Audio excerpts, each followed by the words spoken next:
Olá! A Igreja Batista da Graça disponibiliza as suas mensagens e reflexões nas plataformas digitais. Se quiseres continuar a receber, podes acompanhar-nos no Spotify e YouTube. Deus abençoe.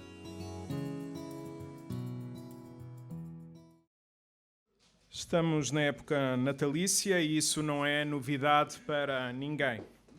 Muitos vivem agitados pela compra de presentes, a preparação de alimentos e outros já estão a pensar como vão gerir esses dias. Nós, por exemplo, vamos até Tondela, logo a seguir vamos para a Figueira e depois regressaremos novamente para Lisboa.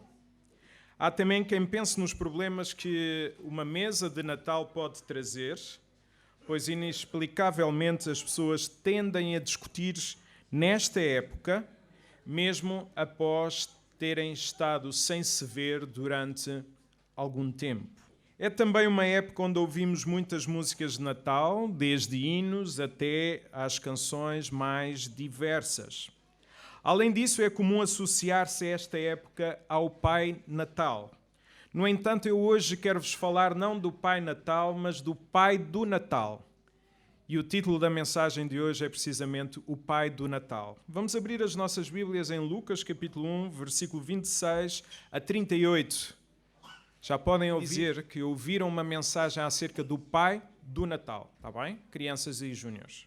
Então, Lucas, capítulo 1, versículo 26 a 38. O Evangelho de Lucas começa com o anúncio do nascimento de João Batista, o qual iria preparar o caminho para o nascimento do Senhor Jesus. Este acontecimento torna-se ainda mais extraordinário porque os pais de João Batista, Zacarias e Isabel, eram idosos, além de Isabel ser estéril. Contudo, Deus operou um milagre no ventre de Isabel, mesmo diante de todas as dúvidas do seu marido, Zacarias, perante as palavras do anjo Gabriel. No entanto, as novidades não pararam nesta família. É isso que nós vamos ver no texto de hoje. Versículo 26 e 27. No 6º mês, gravidez de Isabel, foi o anjo Gabriel enviado da parte de Deus para uma cidade da Galileia chamada Nazaré, a uma virgem desposada, aqui o sentido tem de noiva, com certo homem da casa ou da família de Davi, cujo nome era José. A virgem chamava-se Maria. Então, no 6º mês da gravidez de Isabel, surge mais uma grande novidade dada pelo anjo Gabriel. Desta vez o anjo vai até Nazaré, até uma cidade da Galileia. Era uma terra insignificante. Além de insignificante, também não tinha uma boa fama. João 1,46 disse-lhe Natanael, pode vir alguma coisa boa de Nazaré? Vemos também nestes versículos que este anjo foi encontrar-se com Maria, possivelmente era prima de Isabel, que estava noiva de um homem chamado José. Ambos eram da tribo de Davi. O cumprimento, aliás, de duas profecias messiânicas do Antigo Testamento. Em primeiro lugar, que Jesus iria nascer de uma virgem. Isaías capítulo 7, versículo 14. Em segundo lugar, seria da linhagem de Davi. 2 de Samuel capítulo 7, versículo 12 a 16. Vamos olhar agora para o versículo 28. E entrando o anjo onde ela estava, disse, alegra-te, muito favorecida, alvo da graça, o Senhor é contigo. Então o anjo, ao aparecer a Maria, saudou-a com palavras muito marcantes, ao desejar-lhe felicidade e dizendo que ela era muito favorecida. O que é que significam estas palavras? O anjo diz a Maria que ela seria alvo da graça de Deus, logo, onde há graça, não há merecimento. Quando o anjo lhe diz, tu vais ser alvo da graça, ele está também a dizer que Maria não merecia aquela graça da parte de Deus. Para tornar ainda mais claro, a graça é o amor concedido a pessoas que nada merecem. E neste caso, o anjo informa a Maria que ela ia receber graça da parte de Deus, como também podia ter a certeza que Deus iria estar sempre com ela até aos últimos momentos da sua vida. Versículo 29. Ela, porém, ao ouvir esta palavra, perturbou-se, a ideia da palavra perturbar é ter muita preocupação, e pôs-se a pensar, pôs-se a refletir no que significava esta saudação. Então Maria ficou muito perturbada por o anjo ter-lhe dito que iria receber uma graça especial da parte de Deus, e ficou a pensar nestas palavras. A palavra pensar tem o sentido de fazer uma auditoria, pensar, de ser racional sobre aquilo que tinha acontecido. Qual a razão então de Maria ter pensado, ter feito uma auditoria às palavras do anjo? Em primeiro lugar, porque Deus deu-nos cérebros para pensarmos. Quando muitas vezes as pessoas acham que os cristãos são pessoas que não pensam, que aceitam aquilo que lhes dão. Em segundo lugar, porque Maria sabia que era pecadora e por isso não era digna de tão grande graça. Não é em vão que ela reconhece no versículo 47 que ela precisava de Deus, que era o seu Salvador. Só precisa de um Salvador quem reconhece que é pecador. Maria ensina-nos assim a viver a nossa vida com humildade, pois não devemos, segundo Romanos 12:3, pensar em nós mesmos mais do que convém. Só alguém humilde reconhece que qualquer ação de Deus para consigo é pura graça, porque onde há graça, não há merecimento. Como é que o anjo reagiu à atitude de Maria? Versículo 30 a 33. Mas o anjo disse-lhe: Maria, não temas, não tenhas medo, porque achaste graça, favor diante de Deus. Eis que conceberás e darás à luz um filho, a quem chamarás pelo nome de Jesus. E este será grande, notável, e será chamado Filho do Altíssimo. Deus, o Senhor, dar-lhe-á o trono de Davi, seu pai. Ele reinará para sempre sobre a casa de Jacó, e o seu reinado não terá fim. Então o anjo disse a Maria que ela iria ter um filho, a verdadeira razão do nosso Natal. Se o Natal é Jesus, qual a razão de o Pai do Natal, Deus, ter enviado então o Senhor Jesus? Vamos perceber algumas razões através deste versículo. O nome que iria ser dado ao bebê era o nome de Jesus. E só o nome dá-nos logo a razão da sua vinda. O nome Jesus significa Salvador. Mateus 1:21. E dará um filho e chamarás o seu nome Jesus, porque ele salvará o seu povo dos seus pecados. O nome de Jesus, também à luz destes versículos, será grande em todo o mundo. Algo que já tinha sido profetizado por Isaías quase 800 anos antes do nascimento de Jesus, 800 anos antes do Natal. Isaías 6:3. E clamavam uns aos outros, dizendo: Santo, Santo, Santo é o Senhor dos Exércitos. Toda a terra está cheia da sua glória.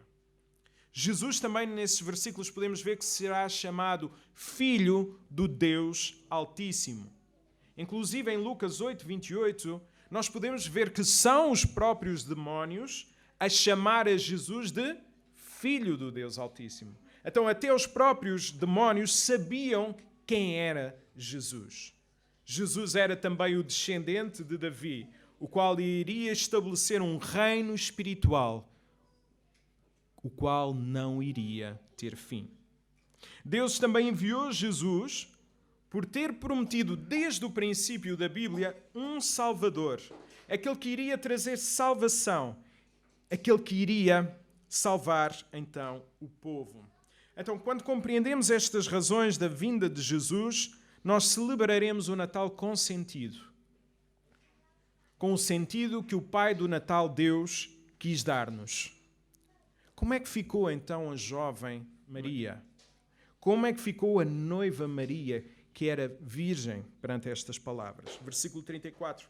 Então disse Maria ao anjo: Como será isto, pois não tenho relação com algum homem? Maria não duvidou do que iria acontecer.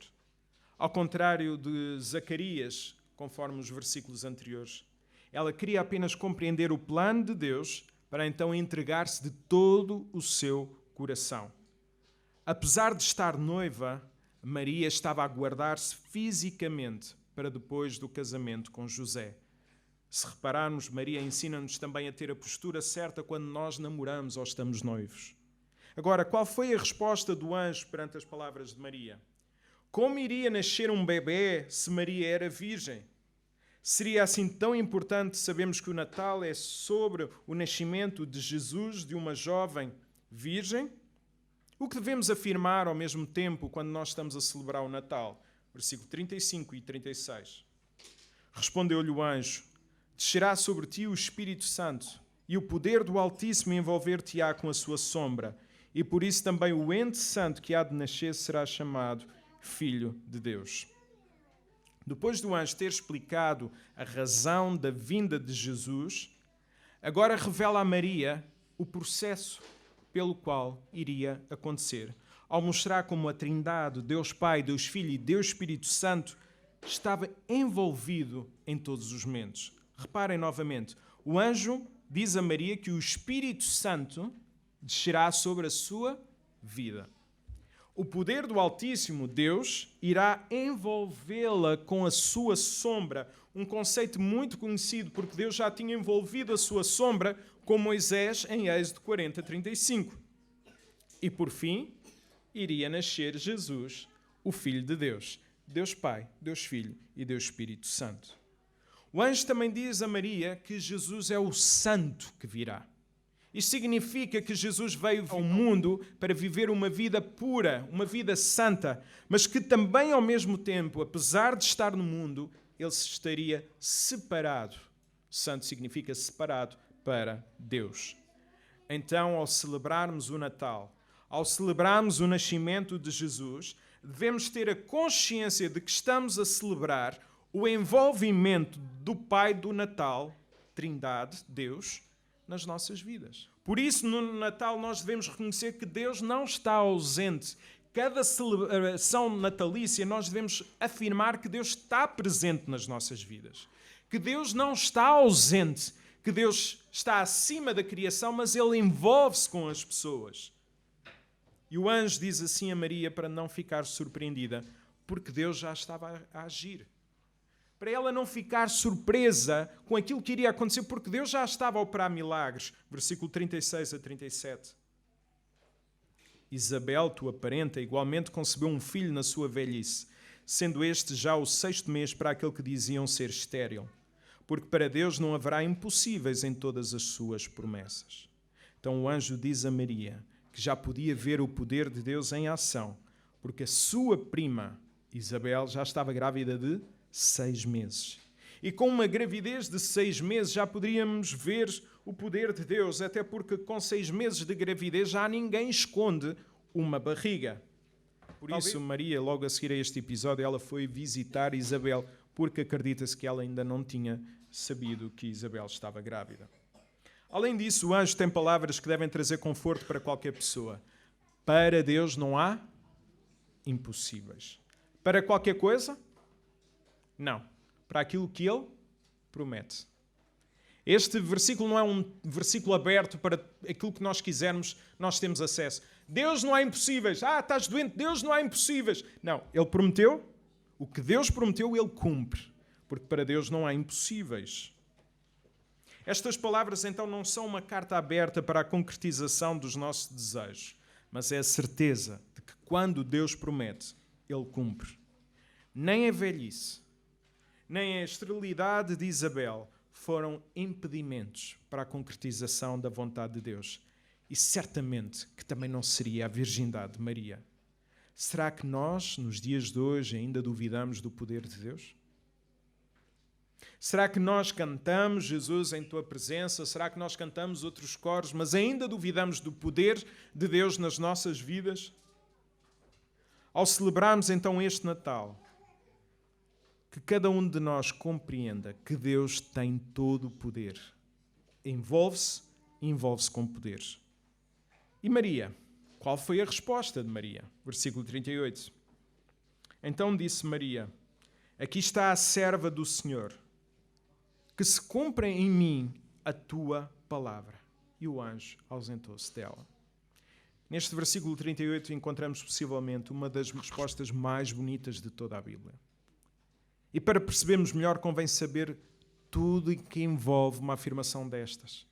Ela, ao afirmar cumpra-se em mim a sua vontade, ao afirmar que sim, ok, eu vou ficar grávida estando noiva, está tudo bem, não é bem assim. Quando Maria diz aqui está a tua serva, primeiro expressa uma obediência clara, pois o escravo não pode fazer mais nada do que o seu senhor deseja. E ela diz, eis aqui a tua serva. Maria coloca-se no lugar dela. Eu sou serva do Deus Altíssimo. Maria não entende como tudo se iria passar, mas diz que está disposta a obedecer a Deus. Maria conhecia vários exemplos de mulheres que não conseguiam engravidar, que já eram idosas em idade e que Deus operou um milagre, a começar logo por Sara, a mulher de Abraão. Mas mesmo assim estava disposta a aceitar aquilo que Deus tinha, mesmo não havendo precedentes bíblicos para a gravidez de uma mulher virgem. Por outro lado, ao dizer, cumpra-se em mim conforme a tua palavra, Maria sabia do risco de vida que corria. Apesar de haver honra futura para Maria, ao ser falada, inclusive nos dias de hoje, haveria desonra imediata para a sua vida. Para termos a noção, se soubessem que Maria estava grávida no seu noivado, algumas coisas poderiam acontecer. Se ela tivesse sido seduzida por um homem, Maria e esse homem seriam apedrejados. Ela afirmar a sua gravidez ou apresentar grávida, haveria o risco muito grande de ela ser apedrejada, ela e José. Por isso é que José tentou fugir. Se tivesse sido violada, o homem que fez isso devia ser executado. Se ela não dissesse o motivo, ela teria de beber água amarga. E se ela sobrevivesse a essa água, ela era considerada inocente. Se morresse, era considerada culpada. Então Maria, ao dizer esta resposta, sabe dos riscos de vida que essa afirmação continha. Maria mostra-nos então que alguém que entrega a sua vida a Deus deve obedecer-lhe ao ponto de estar disponível a morrer por amor ao próprio Deus. Para que não haja dúvidas, os cristãos não matam pessoas por amor a Deus. Os cristãos estão dispostos a morrer por amor a Deus. E esta é uma grande diferença. E quanto a nós, estaremos dispostos a obedecer a Deus quando conhecemos aquilo que Ele tem para nós, a sua palavra revelada nas nossas vidas? Estamos nós dispostos a obedecer a Deus, correndo risco, se for necessário? Estaremos nós dispostos a dizer sim a Deus, mesmo não sabendo o que será de nós no dia de amanhã? Estaremos disponíveis para dizer a Deus que a sua vontade pode cumprir-se na nossa vida, mesmo não gostando daquilo que Ele tem para nós? Senhor, eu sei que aquilo que Tu tens para a minha vida não é aquilo que eu quero. Não é aquilo que eu gosto, mas eu sou Teu servo. Por isso, cumpra-se em mim a Tua boa vontade. Então não faças de Deus o teu quiosque de informações e depois decides se obedeces ou não. Obedecer a Deus nada tem a ver com eu quero isso para a minha vida e por isso então eu vou dizer sim. Obedecer a Deus tem a ver sim com eu sei que Tu tens o melhor para a minha vida, podendo eu não gostar, podendo ser até contrário àquilo que eu quero, mas mesmo assim eu irei obedecer-Te. Tu és o Senhor da minha vida. Por isso, ama a Deus, não só por aquilo que Ele fará na tua vida, mas sobretudo por aquilo que Ele já fez na tua vida em Jesus Cristo. E por isso nós celebramos o Natal. Porque Jesus veio para nascer e morrer naquela cruz, pelo teu pecado, pela tua vida. Nesta época de Natal ouvimos muitas vezes uma música de Frank Sinatra que diz: o Pai Natal está a chegar à cidade. É melhor teres cuidado. Ele irá descobrir se te portas bem ou mal. Ele vê quando estás a dormir, Ele vê quando estás acordado. É melhor teres cuidado e não chorares, nem fazeres beicinho, porque o Pai Natal está a chegar. No entanto, eu quero-vos falar do Pai do Natal. Segundo o Salmo 139, o Pai do Natal conhece todos os nossos movimentos. Mesmo à distância, Ele sabe os nossos pensamentos. Vê-nos quando nós trabalhamos, quando nós descansamos. Conhece todas as nossas ações. Mesmo antes de falarmos, Ele já sabe aquilo que nós vamos dizer. Ele está à nossa volta, a todo lado. Coloca sobre nós a sua mão protetora, onde poderíamos ir e escapar-lhe da sua presença. Para onde poderíamos fugir e Ele não estar lá? Se subíssemos aos céus, Ele estaria lá. Se descêssemos ao mundo dos mortos, estaria lá também. Se voássemos para além do Oriente ou fôssemos habitar nos lugares mais distantes do Ocidente, também a sua mão desceria sobre nós e estaria a segurar-nos. Conhece intimamente o nosso ser. Quando os nossos ossos estavam a ser formados sem que ninguém o pudesse ver, quando nós nos desenvolveríamos ou estávamos a desenvolver em segredo, nada disso lhe escapava. Viu-nos antes de sermos formados. Tudo isso estava escrito no seu livro, porque tinha assinalado todos os dias da nossa vida antes de qualquer um deles existir. Este é o Pai do Natal. Mesmo sabendo quem nós somos, Deus envia o seu Filho Jesus para viver uma vida perfeita no nosso lugar, morrendo na cruz por todos aqueles que se arrependerem dos seus pecados. Ao contrário da música de Frank Sinatra, o Pai do Natal que nós acreditamos, Deus, à luz de 2 Timóteo capítulo 1, versículo 9, não irá retribuir-nos segundo as nossas obras, mas dar-nos-á segundo a sua graça. E onde há graça não há merecimento. Enquanto o Pai Natal anda à procura de quem se pode portar bem ou mal para retribuir segundo as suas obras, Deus salva e pode salvar até o maior vilão, porque a graça de Deus tem poder para cobrir qualquer tipo de pessoa. Desejo que neste Natal possamos dizer então ao Pai do Natal: eu sigo-te, mesmo não sabendo como vai ser. Eu não sei o roteiro que tens para a minha vida. Eu não sei as consequências, mas quero confiar no teu poder. Eu quero acreditar que nunca me irás desamparar. Toma o controle da minha vida, meu Deus. Eu sou pecador e por isso eu preciso de um Salvador. Pai do Natal, toma conta de mim. Que esta possa ser a nossa oração. Reconhecemos que neste Natal nós queremos celebrar o nascimento de Jesus. Às vezes dizemos a magia do Natal. A magia do Natal não está no Pai Natal, mas está no Pai do Natal. E tantas vezes que nós passamos ao lado de ensinarmos às gerações mais novas quem é o Pai do Natal. Deus envia o seu Filho para dar a sua vida por pessoas pecadoras. Esta é a mensagem do Natal, porque ninguém consegue salvar-se a si mesmo. Que Deus nos ajude.